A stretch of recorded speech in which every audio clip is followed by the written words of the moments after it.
Hello, welcome along to Writer's Routine. This week we're chatting to Jamie O'Connell, an editor and a writing mentor whose debut novel, Diving for Pearls, is out right now. It's a story of strange characters, all linked to mystical Dubai, a mirage of a place. We talk about his 500 words minimum rule, also how he made a city, a location, into one of the most important characters in his story, and he tells us how he makes sure that he gets things done. I'm a control freak. I'm trying to control my life, and bit by bit, I'm sort of losing such tightness over my life, and I find that's been very helpful to my creativity, because quite often, if I sat down in the morning and I'm not ready to write at that moment, and I push the words out, it's a nightmare for me, and the words aren't necessarily always that good. Whereas actually, if I sort of trust that need to clear the mind myself, put myself first, I can come back at 4 PM and my 500, 1,000 words write themselves. They're almost effortless because there's been a self-care in there, so I think that's probably why I've grown to really trust that process of trusting impulses as they arise. There is more on the way with Jamie O'Connell in this week's Writer's Routine.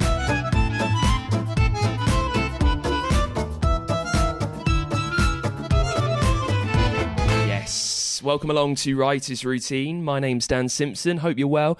I've had a remarkably busy week, which is why I'm a little behind on socials, in case you've noticed. I'm not expecting that you have. I'm also behind on Patreon stuff and spending quality time with my loved ones. If you're waiting for something on the Patreon, by the way, just give me a sec or ping me a message as well online. I've also just started my very first Stephen King book. My dad is very happy about that. He's obsessed with him. Is there someone like that that only ever reads one thing? Nothing else compares. When my dad does venture into other authors, he'll spend the whole time scoffing that look, King did this better, by the way. Just thought I'd let you know, King did this better. I've just started his 1963 time travel book, the one about JFK, if you've read it. I mean, it's almost 800 pages long. I don't know, am I alone in being hugely put off by length? I know that I'll have to plough so much time into it. I mean, thankfully, at the moment, it's pulling me along quite nicely. Thank you very much. Now, this is the show, by the way, that takes you through the working day, the working life of some of the most successful authors around. This week, it's Jamie O'Connell. He's written a few short stories. He runs an independent editing and mentoring service for writers. It's called Blackwater Writing, and his debut is out right now called Diving for Pearls. It's all about Dubai, a mystical, alluring, divisive, controversial place. It's the story of how one woman's death influences the fates of 6 people: a young Irishman, a Russian sex worker, a Pakistani taxi driver, an Emirate man, and an Ethiopian as well. We talk about why his ideas about a place were so strong that it made him write an entire novel. Also, how he made a location into one of the most important characters in the book. We look at how he thinks about the precise structure of a novel, how talismans help him write as well. Also, why writing is like tuning in a radio for Jamie. His main mission every day is to just find the right frequency. Now, it's a good, detailed, getting into it one this week. I think you'll really enjoy it. So let's start with Jamie O'Connell, and we begin, as we always do, with what he sees around him in the place where he sits down to write. I'm sitting in the spare room. On my desk, I actually quite like a clear desk. So I've been listening to your podcast for the last while, and I know some writers are very different. I was actually listening to Shari Lapina this morning, and she was saying that she likes a clear desk, and I'm quite like that. I quite like very little sensory stimulation when I write. So I moved into this room during the pandemic, and it actually has a stunning view. I live in Kerry in Ireland, which is mountains and hills, but a lot of the time I close the curtains because I prefer to just be fully immersed in the writing itself.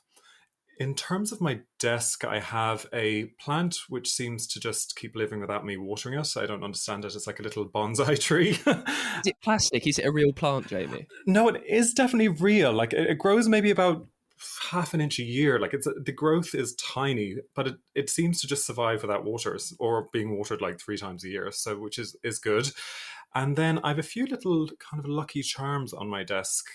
One is just a little. It's actually a silver fish. It was something that hung in my grandfather's car, who I was very close to, which I always just feel brings me luck. He's since deceased, and funny enough, I have an oil burner here because my sister is very into alternative health and aromatherapy and all these kind of things. And she recommended did the rosemary oil in an oil burner to kind of for mental clarity. And actually it works. I find it really, really helpful. If coffee has failed, I put on the oil burner and I definitely find it whatever it does, it just kind of clears that kind of fog, that brain fog. So I find that as a little tool if I'm having one of those days where I feel a bit almost sinusy or something like that. It really, really helps. Just very quickly on the rosemary, and I mean, who am I to make any judgment about these kind of things? And I'm kind of buying into a lot of them myself at the moment. Do you think the rosemary is helping, or it's just your knowledge that it should be helping that's kind of doing the job? No, do you know it has that slightly oil bas oil quality about it? You know, that kind of clearing of the nose kind of quality. So I actually find it does help. Now, it's not coffee. Like a good cup of coffee in the morning will get my brain kind of working. But I do find, and maybe it is something of the ritual as well, to go, you sit down, you follow the few steps. My morning definitely has a sort of ritualistic quality by the time I'm sitting down to write. And I find minor tasks quite good for setting up my mind to write. I was actually reading yesterday about Enid Blyton, and she talks about writing from a blank mind.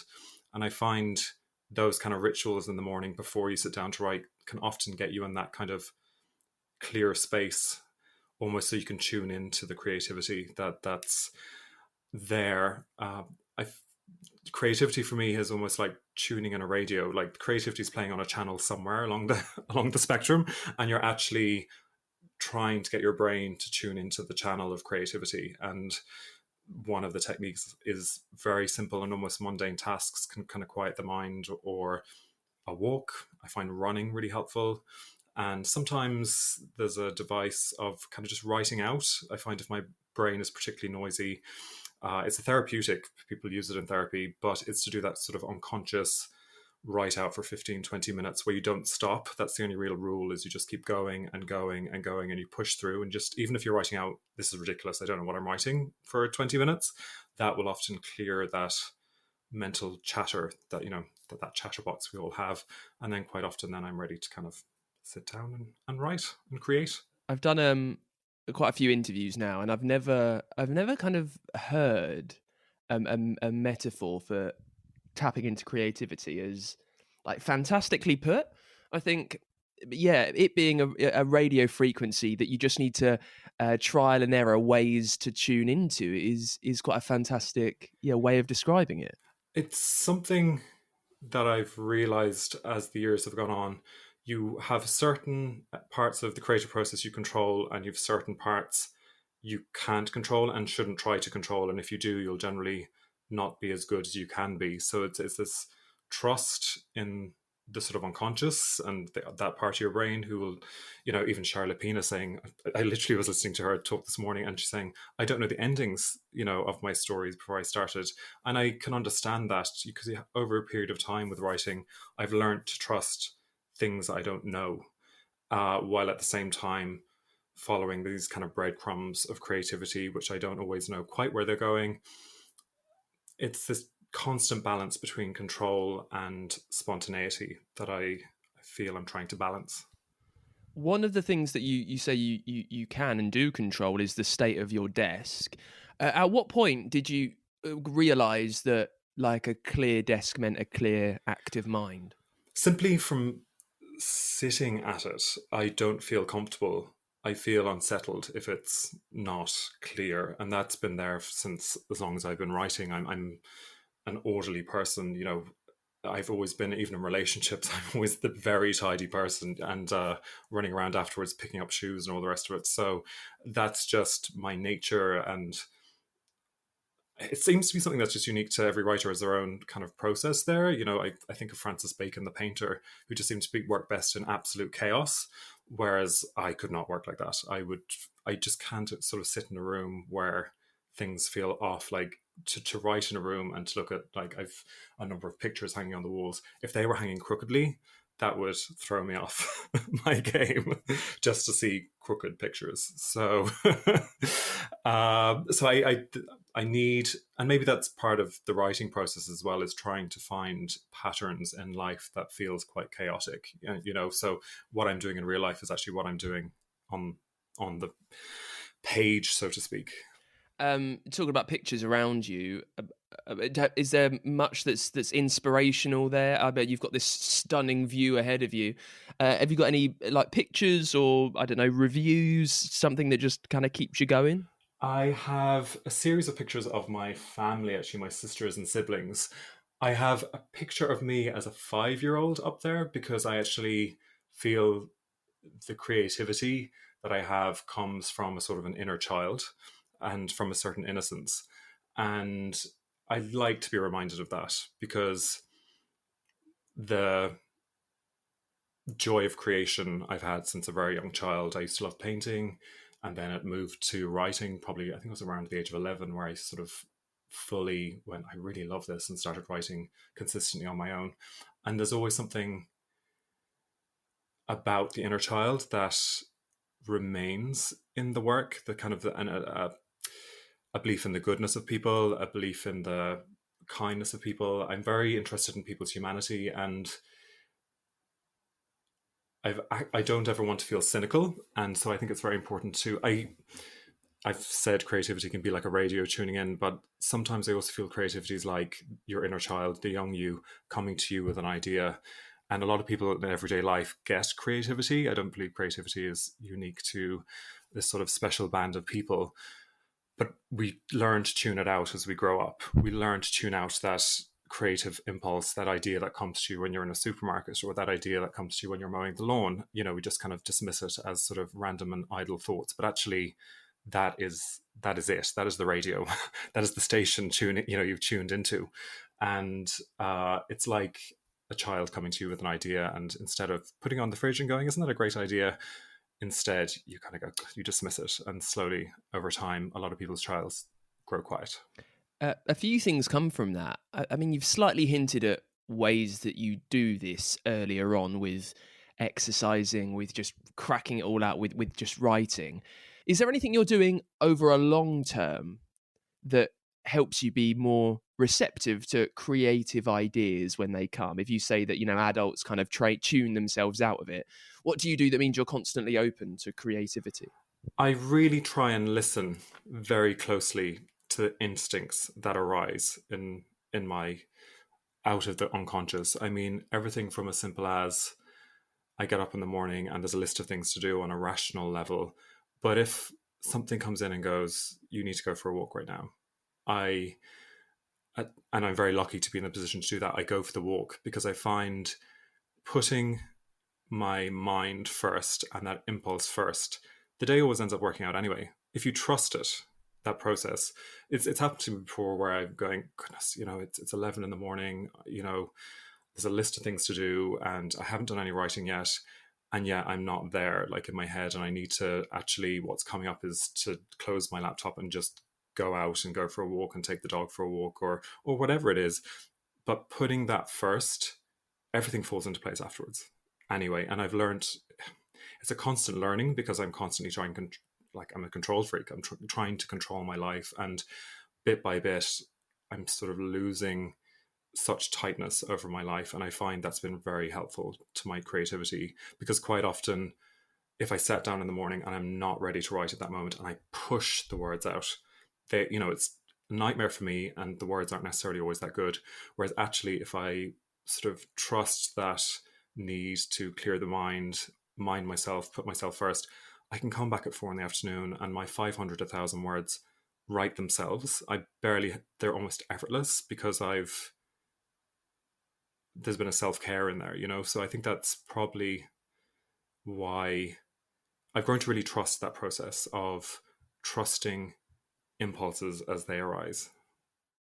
You also mentioned cynicism, and it's incredibly hard, and how you try and stay away from cynicism. It's incredibly hard at the moment with everything that's gone on over the past few years, and we're being battered by, I guess, negativity and fear from all angles.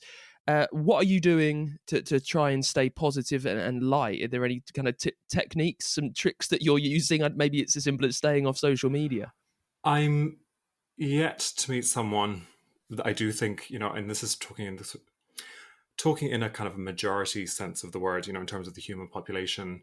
Most people I meet are good intrinsically, but have surface level noise going on, and most people, anyone I've met who I've sat down and talked to for any length of time and you get to know them, are intrinsically good people. I do believe that. And through their childhoods, through life, through knocks they have, and all these kind of things that happen to us all, they end up with this surface level noise of ego, and they make decisions that aren't kind, probably more due to thoughtlessness. I very rarely meet a person who they set out to be malicious as their primary reason for doing something. People do things to hurt other people all the time, but usually it's kind of a tunnel vision. They're very focused on themselves. They're very focused on their own story.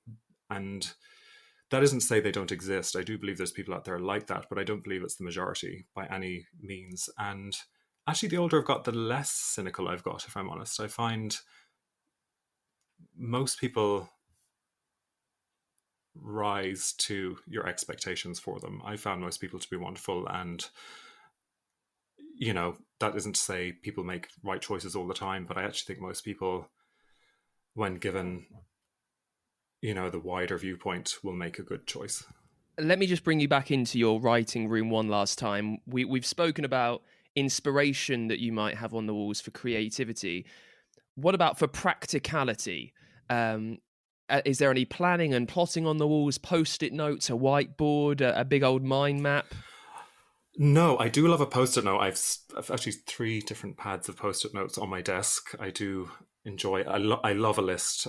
Pandora Sykes, in her book last year, talked about this need for tick boxery. She called it, this condition where you love ticking off a list, and I do love a list. So my desk is quite clear, but it is in a spare room. So there is a double bed in the room with me, and I have piles of papers very neatly in rows on the double bed, which are the different projects or different things I'm working on. Not all writing, but one might be some editorial work that I'm doing.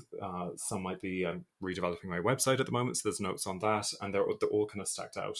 The new novel, there's a stack of books and notes there for the book that's coming after, Diving for Pearls. Kind of almost a bit American Psycho in the way they're laid out kind of perfectly. But they're not on the desk. The desk is kind of a clear space where I just, myself, my cup of coffee, and my oil burner, and my tree that won't die. And I just work. And that's definitely how I work. The view is amazing, but I find views, music, too much fuss are actually counterproductive for me with being creative. We become slightly obsessed with fonts on the show recently, Jamie. Just to take us through what if you have any staunch font opinions, this is the place to wear it. Well, I've worked in publishing, so I'm always, and I teach creative writing as well at times, and I'm always telling people, simple fonts. Don't look crazy sending your work into a publisher with, crazy fonts. It's not appreciated. So I've just got into the habit of using Garamond as my preferred font. I just prefer it to Times New Roman because I think it's a little lighter looking. It's a bit more romantic a font or something. I do like the look of it as a font. So I'd say nearly everything I do, I write in Garamond. And then now and again with a title, I'll maybe tweak to kind of a sans serif font, just kind of mix it up a little bit. But it wouldn't be something I fixate on by any means. Though I did hear someone recently on a TikTok talking about changing font as a good way to see your work in a new way. So if you are editing and you're on draft 10 or whatever it is, and you're getting this editor's blindness, to actually just go into your document and change the whole thing to a different font and a different, size, and to reread it. And it'll actually allow you new eyes and you'll pick up mistakes that you missed before. Though my approach for getting rid of typos, I do actually use Grammarly Pro, which is very helpful. But the one thing I do is that sometimes it's hard with a novel, but is to go to the very end of the book and to read it backwards, and not set word by word backwards, but to go to the final sentence, maybe if it's a short story, read that sentence slowly and out loud, and then go to the sentence before that, read that slowly and out loud, and work your way back through the story, because you remove narrative from a story when you do that. It gives you new eyes, because if you edit forwards, I'm talking at the kind of proofreading level, you start getting sucked back into the narrative, and page 3 or 4, and you're starting to miss things again. Whereas actually, if you proofread backwards, there's no story to get sucked into. It's just sentence, sentence, sentence, sentence. How did you happen upon that technique? I think it was my master's in creative writing. One of the professors on that course suggested it as an idea, and it definitely works for me as a way to. It's what I would use as the final edit for a story, maybe before I'd send it into a competition, where you want to be sure that it's crystal clear. An agent isn't going to worry about the odd little typo here and there, but when you're talking about competitions where there could be 1,000 entries, that final few story, all the final 20 stories are going to be masterpieces. Essentially, they're going to be brilliant stories, and they're going to be looking for reasons to cut down the list. And if you've left something glaringly obvious in there, you're giving them a very easy reason to not shortlist you or put you in the top 1, 2, or 3 stories. So that technique, I think, is very useful if you are a short story writer submitting to competitions. My partner gets up at 6:30, so I wake up with them, and I probably then it takes me about half an hour to get out of bed. By the time I get up, I will make myself a coffee, and I then spend a bit of time doing quite menial tasks, because I find it very good for getting that mental headspace to write. So the load of washing, the feed the dog, water the plants in the garden, just pottering around, and I find that really calming on the mind. And then I probably sit down to write maybe by about 8:30, and the aim is every day is to write a minimum of 500 words. That is my rule. And if I go beyond that, that's fine. Some days I write maybe upwards of 1,000 words. Some days the 500 feels like enough. It's been, hard won. So, but I find it's very important to have that consistency of 500 a day. And just because you've written 1,000 today doesn't mean you get tomorrow off. So I'll write for a couple of hours then. And then the dog starts to get antsy and wants a walk. So I'll then go out and maybe do an hour's walk with the dog and do a few errands in my local town.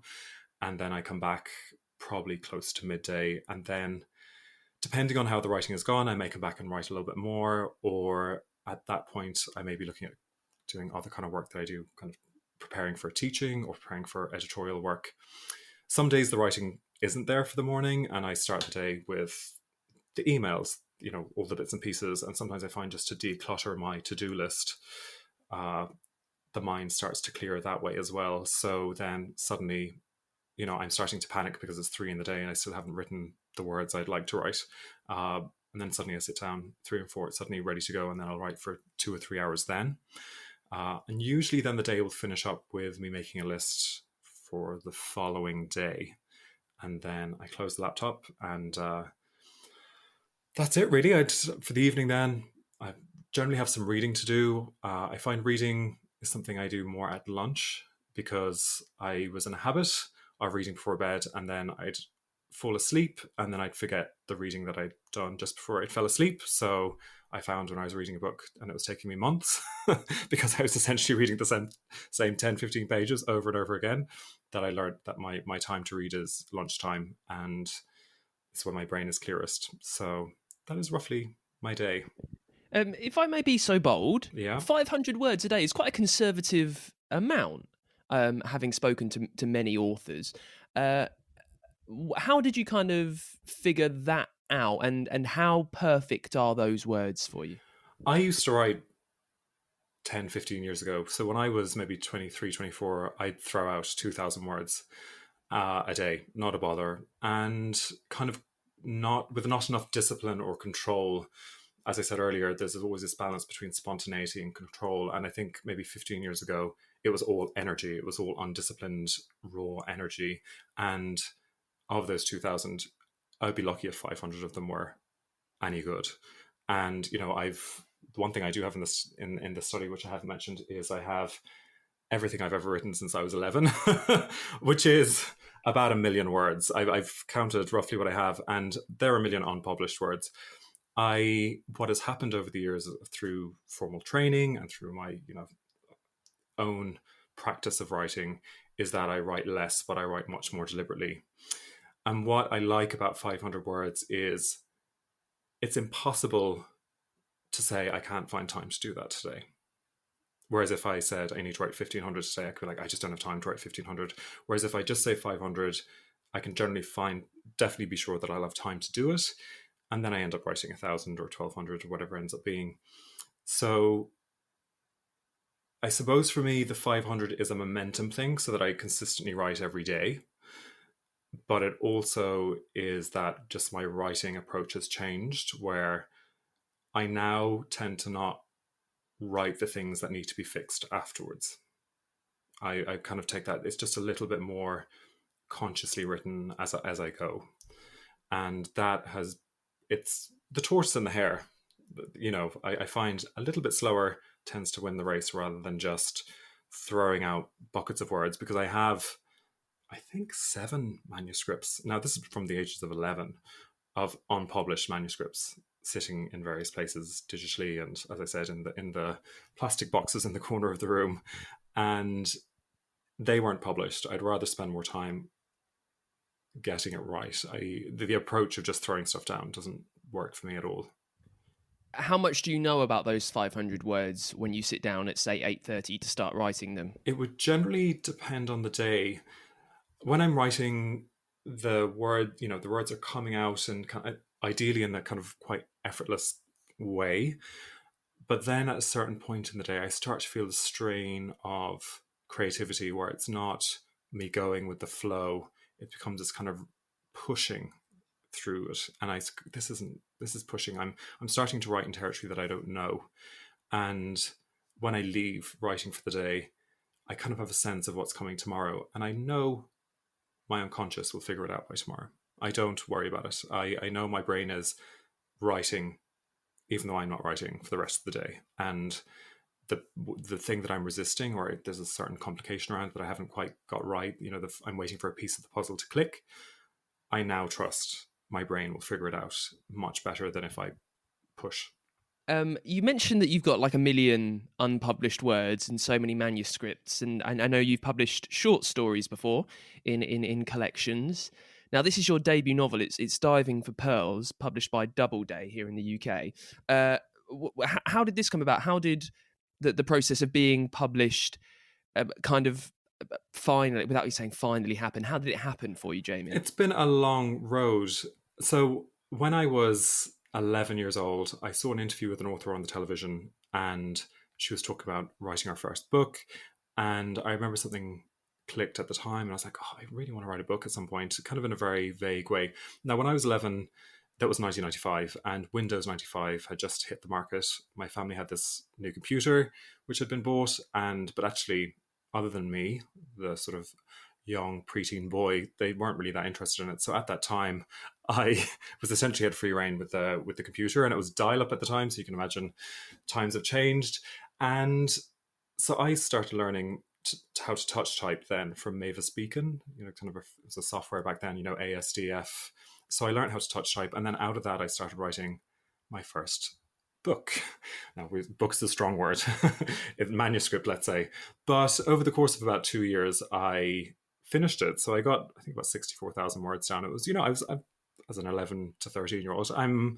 That's some going. That is some going to carry on with it for 2 years. I tend to stick things out. I find it very hard not to finish something. So I finished it, and it's awful, of course, and it's just really awful. But I still have it, and I mean, it survived floppy disks and everything else, and now it's stored away on some cloud and all the rest of it. But one thing that came out of that was this just absolute love of doing it and of creating. And then out of that, I then wrote another book around the ages of 15-ish. I think I just read Lord of the Rings, so it's like a fantasy epic, which is awful too and very derivative of everything I'd ever read in my life. But I think that ended up being about 120,000 words over a few years, and I got it down. So once again, but then on my third attempt at writing, I wrote a children's book called The Secret Ingredient, which I was kind of late teens. I'd started university at that point. And actually, I got an agent at that point. It was with Darley Anderson in the UK. and they sent it out on submission, and I got back about 8 different replies from different publishers saying why they hadn't gone for it, and they all contradicted each other. Like, none of it kind of lined up. But I remember trying to rewrite, and this is where I'd say the push didn't work. It was like, when you're trying to, there's moments in my life I found where I'm trying to make something happen and it's not the right time. Something's missing. There's a piece of the puzzle missing, and no matter how many keys you try in that lock, that door is just not going to budge. It's not the time for it. So I tried to rewrite that story for about a year, and then I just realized at that time, it was sort of an increasing realization that though I was passionate about writing, I didn't have any craft. You know, like when I think of somebody, let's say, as a gift with woodwork or something like that, they still need to learn how to use a measuring tape and saw. You know, they're not going to be able to build a table and chairs until they've learned some form of the rules or the structures of writing. So that's when the idea of doing a master's in creative writing kind of came on board. And so then in the 2000s, I completed a master's in creative writing, and that was incredibly useful for me. You know, I had all this energy and willingness to learn. I think I kind of was an ideal student for it, where it's like full of energy, full of wanting to know more, and at the same time having these incredible, you know, published professors giving you really sound advice on. For me, it was character was the big thing that I knew I felt I was not as strong as I could be. I'd written this Roald Dahlish kids book that was, I knew it was funny. You know, it was a funny book, but funny isn't enough. A book needs a heart. You know, a book needs characters that you want to see through on their journey.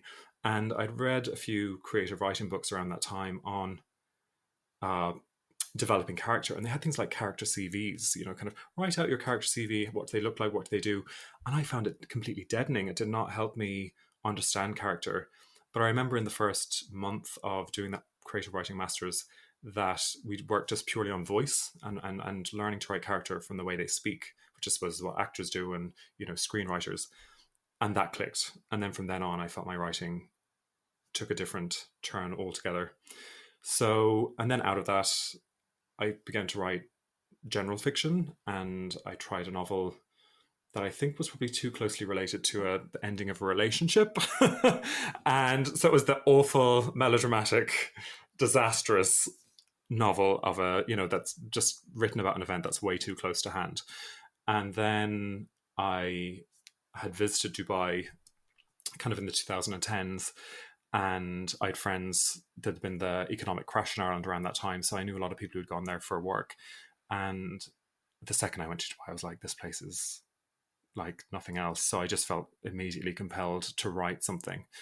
But the problem with Dubai is that it kind of, for a novelist, is that everything kind of works.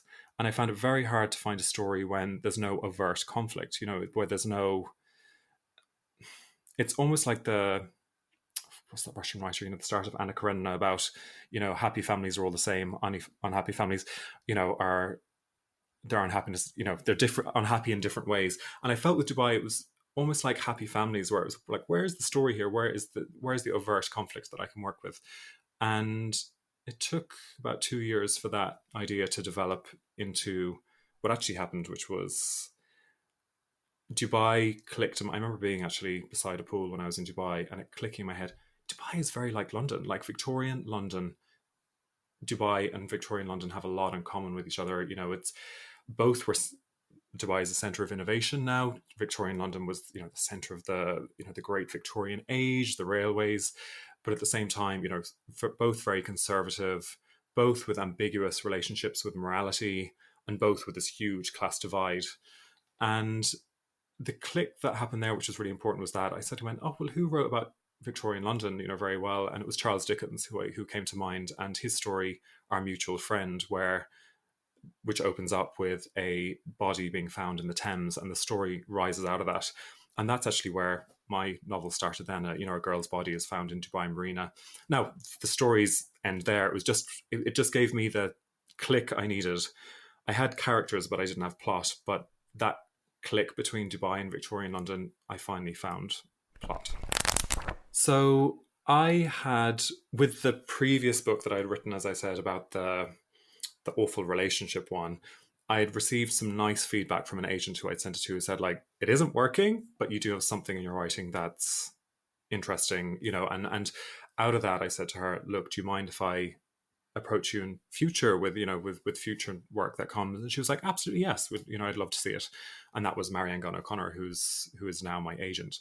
And so when I completed Diving for Pearls, I sent it to her, and she got back to me with, she still didn't offer me representation at that point, but she came back with, I'd say, about 2 A4s of her detailed response to it, and what she thought worked and what she thought didn't work.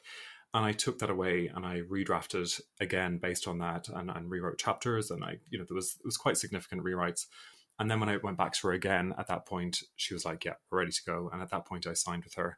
But I'd say my relationship with her was back and forth for about 5 years before she finally signed me. But when she did, she really got on board. And, she's one of those agents that you dream of, where she's almost there for you on the days when you get a load of rejections, and she just will make sure that she presents it to you in such a way and going like, I'm so passionate about your project, and I'm going to continue with it. So Dubai, the novel, the Diving for Pearls, took time to find its home, and she had it on submission for some time. And as I have a background in publishing as well, because throughout those years I've been working in various publishing houses, I had a sense of, and this is something maybe actually if there are people listening about thinking about getting published, know who your comps are, know who is out there right now successfully writing in your space, and make sure if you're presenting work to an agent or a publisher to kind of go, you're not saying, oh, I'm an Enright, or anything like that, but you could be saying, I enjoy the work of Anna Enright, and I think I write in a similar space to she does, or whoever it is, or a crime writer, because I think it's important that especially a publisher can fit you into, they can figure out where you fit in the market, because I think them taking on your work is a big financial commitment as much as anything else, and they need to know that you fit into the space. The problem with the book that I wrote with Dubai, and I think it's one of the reasons why it maybe took a little bit longer to finally sell, was because there isn't any other book really about Dubai I could think of that is comparable to what I've written. You'll often see those trends in publishing, so books, a book does well, and suddenly similar books in a similar space start getting commissioned. So I don't know that my book immediately fitted a box in that sense, but finally somebody did get on board, because you're a publisher as well. It's not even that they can't just like a book, they have to be passionately on board with it, and that is hard to find. And I would say to anyone out there who is writing, who is facing rejection, let's say you hear about a book at a book fair and 5 publishers are bidding on it, and it's a big publishing auction. You're kind of going, this is amazing for this person, it's it's a huge deal. But I can assure you that book was sent to more than 5 people. That was probably sent to 15 people, and 5 are bidding on it. So that means 10 people rejected it. So, rejection is part of the game. And I think getting very clear on the genre you're writing in, figuring out who is in that space with you, figure out who their agents are, contact those agents, directly, and don't do any of these kind of form submissions. And then that's really your best chance of getting an agent to accept your work and to represent you. We're back with more from Jamie in just a sec. If you're enjoying this episode, or if our midweek writers routine, our retro writers routine, the random one, the bite-sized chunk from the past that we're bringing you, if that's giving you any inspiration to help you get cracking with your work that day, this week it was Mark Billingham. If you're picking up any things that are just helping the words come out, I'd love you to help the show out if you can. Get to patreon.com/writers routine. Just a couple of dollars a month really helps us carry on. It helps us keep bringing you chats with the best authors around as often as we can. 2 episodes a week for you now. There's a chance for you to get another bonus episode on Patreon, where authors will answer your questions. You can also get merch. There is also the chance for your book to sponsor this show. Some podcasts are sponsored by everyone's sponsored by Squarespace or roll-up mattress companies. That's a thing now. Razor blades, that's a lot. You can sponsor this show. Your book If you think it deserves more of a plug than it's had so far because of lockdown and one thing or another, let me do it for you. To get involved, to help us out, anything goes a long way. Just $1 or so a month really helps us carry on at patreon.com/writers routine. Right, let's get back into it then with Jamie O'Connell this week, chatting about his new novel, Diving for Pearls. It's about one woman's death and how it influences the fate of 6 people in Dubai. We talk about how the book came to him, how he pushed it on, and what the process of getting the words down was like. Also how he made a location into a place and tried to reflect both sides of this mystical mirage of Dubai. And we get back into it looking at his jumping in point for the story. I would always start with character before even starting with plot. And I find if you work on voice and you get your character, you really understand the roots of their personality. And I think a question to always ask with character is, what is the one thing that would destroy them? What is the one thing that would mentally really that would undo them? If you can figure out that, you nearly have a plot. So, and then you set up a situation where that thing happens to the characters. So that is where I work. I start with character, I start with voice, I start getting them very clear in my head. And then bit by bit, the more serious aspects of their personality come out. And definitely with this book, all the characters have Achilles' heels and they're all tested in the book. I don't heavily plot. I generally know crisis point. It's like the North Star that I'm working towards.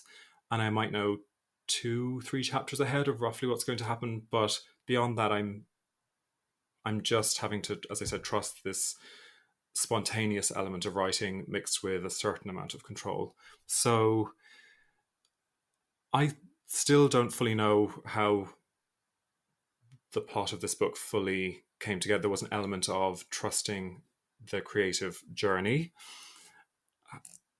but definitely some of that then had to go into the rewrites where I was going, have I really got as much out of every character in this? I mean, there's 7 primary characters in this book, and I really want to be sure I'd tapped into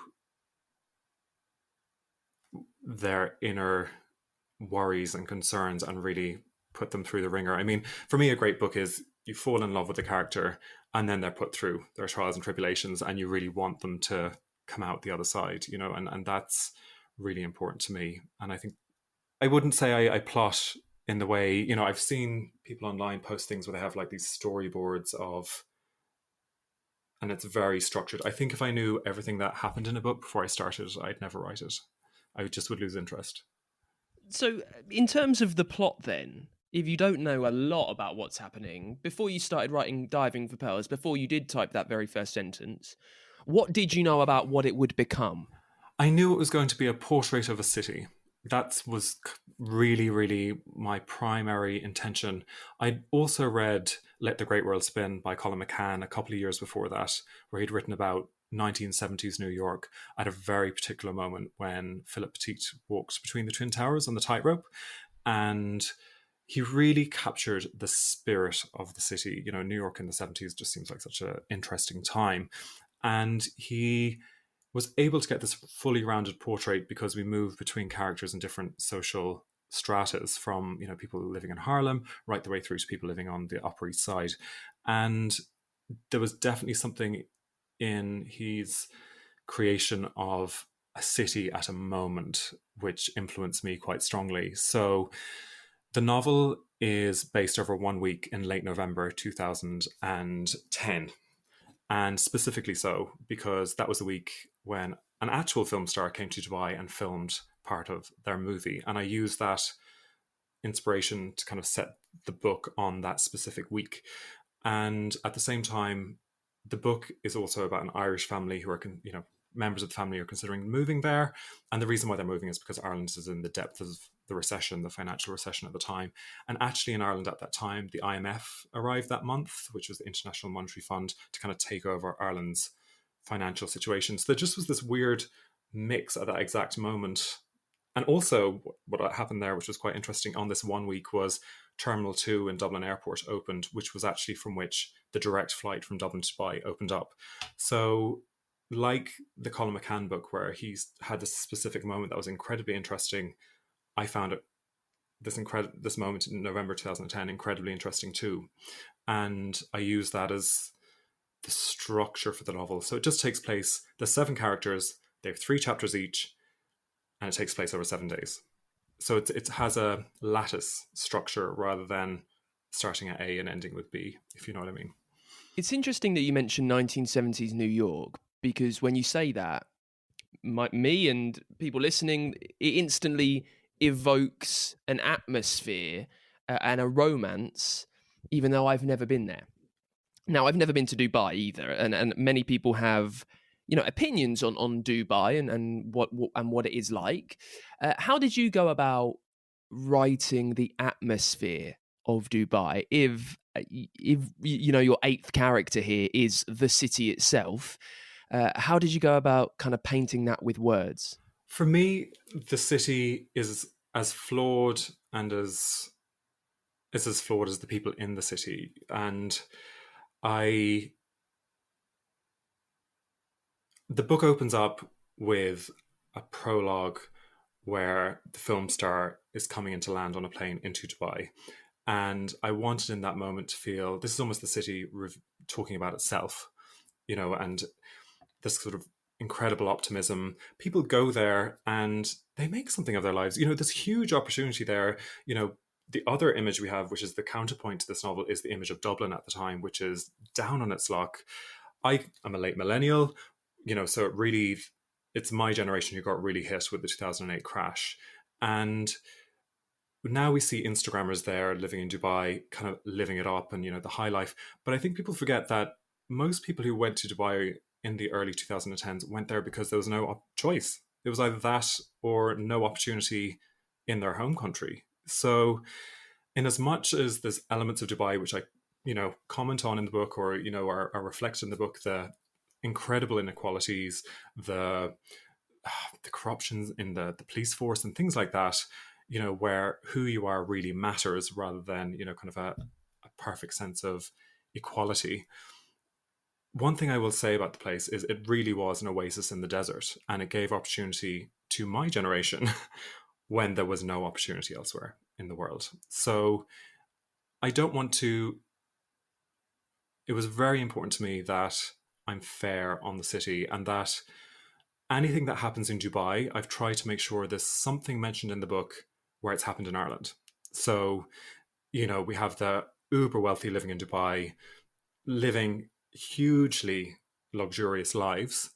However, I talk about in another scene in the book is the character back in Ireland going to see Rossborough House, which was owned in Ireland in the 1950s by one of the wealthiest families in the world who, they owned the diamond companies, and they lived just as luxuriously as the people in Dubai who have the money. So it's not like me commenting on a different culture and saying, this is what they do there.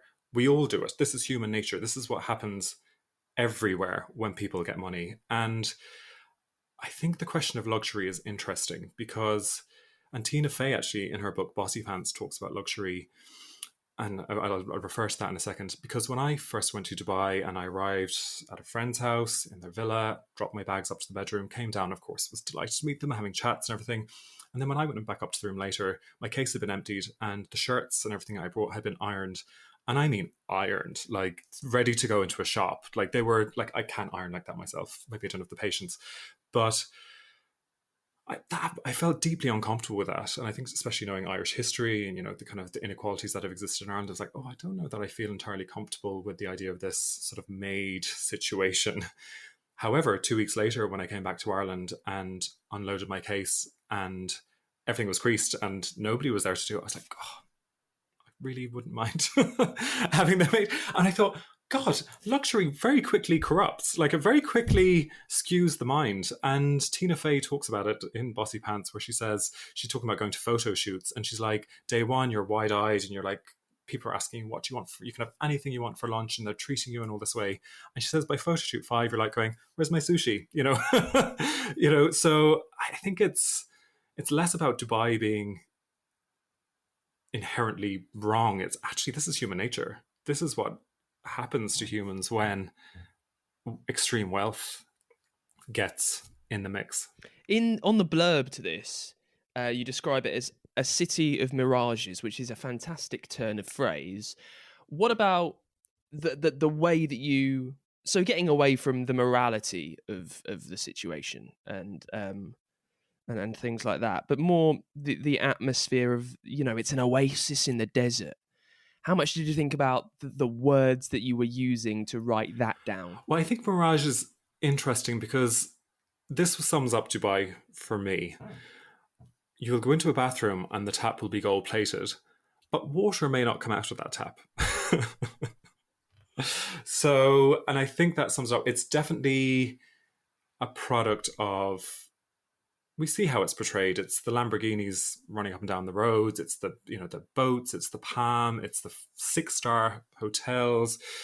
And however, that's only one side of it. I mean, it's a mirage in the sense that behind all that, there definitely is things that are less shiny about the country. And Dubai tends to work when it's working, but the problem is when things go wrong, it doesn't tend to work so well. Like they're still figuring out their systems of governance. And I actually think even since I wrote the book in the early 2010s and now, there actually has been improvements in terms of how they are dealing with sort of legal situations and, some of the things I describe in the book.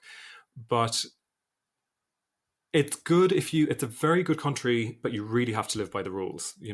We see it happen. We read articles in some of the tabloids in the UK, especially of, couples kissing on a beach and suddenly they're arrested, this kind of thing. So there's sort of an unspoken way of living there that you need to know before you go. And sometimes the travel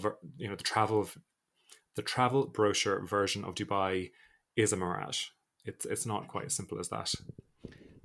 Also, you mentioned your 7 characters. So you've got a young Irishman, a Russian sex worker, a Pakistani taxi driver, an Emirate man, and an Ethiopian maid. Now, when you're writing about so many different ethnicities and cultures, how did you make sure that your portrayal of them was accurate and didn't, if we've got 3 chapters with these people, they didn't, dip into, I guess, stereotype? I suppose 3 of the 7 characters are Irish, so I do feel the majority of the focus of the book is on that Irish family. The 4 other characters, when I was there, I actually visited Dubai, God, it must be 8, 9 or 10 times in that time period, and interacted with maids, spoke to taxi drivers, and I really did my best to understand their point of view when I spoke to them. And then when I got home, I did a lot of research on that. However, the one thing I can't claim to know how exactly someone from another culture experiences the world, and I would even attempt to. It's drawn from that experience. But the one thing I will say is that I've realized, that quote by let me see if I can remember it now. I can remember the person who quoted it, but bear with me 1 second. It's by Terence, the African Roman philosopher, who said, "I am a human being. Nothing human is alien to me." And one thing I've realized about any character I've ever written is underlying all our cultural differences and everything else is a sort of a common humanity of trying to do the best by ourselves and our family. And every character I felt some affinity with on that level. You've the Ethiopian maid, but there's something in her ambition and her wanting to better her life, which felt a human experience that I've experienced myself, wanting to, make something of my life. You look at the Pakistani taxi driver, there's something in him that reminded me of my grandfather, just wanting the best for his children, so, which was also very an experience of common humanity. So I can't claim to speak for them. I can only try and reach out and understand. Proust, actually, Marcel Proust talks about, fiction trying to have new eyes. So trying to see the world as someone else sees it. And that's what I've tried to do. But, as I said, this is me writing about specific people at a specific time. It's not making any general comments about another culture. Lastly, you mentioned The book that you wrote when you were 11 years old and finished it, 64,000 words. Well, come on, what was the name of that book? Death of a Doll. It's so cliched. Death of a Doll. Oh, awful. It was just I can't even open the document. It's awful. The first thing I can open actually is that book when I wrote with when I signed with Darley Anderson. The first chapter of that I'm still pretty happy with, but that's the first time I wrote anything that was bearable. Now the rest of the book was awful, but it was a good first chapter. And that is it for this week's Writer's Routine. Thank you so much to Jamie O'Connell for coming on the show. You can get a copy of the book on our website, writersroutine.com, or by clicking the link in the episode notes wherever you're listening. Now, next week, we're with Christina Sweeney Baird, whose debut is The End of Men. It's set in a future pandemic. Does that sound familiar to you? She's on to tell us next week all about that novel. In the meantime, keep your eyes peeled on your podcast feeds for a little bite-size retro random routine that is coming to you at the start of next week. Make sure you follow us so you never miss an episode there. You can also follow us on Twitter as well, @WritersPod, and you can get in touch at writersroutine.com. And I will see you next week with Christina Sweeney Baird on the show. A full-time lawyer, part-time writer. She'll tell us how she gets it all done next Friday, and I'll see you then.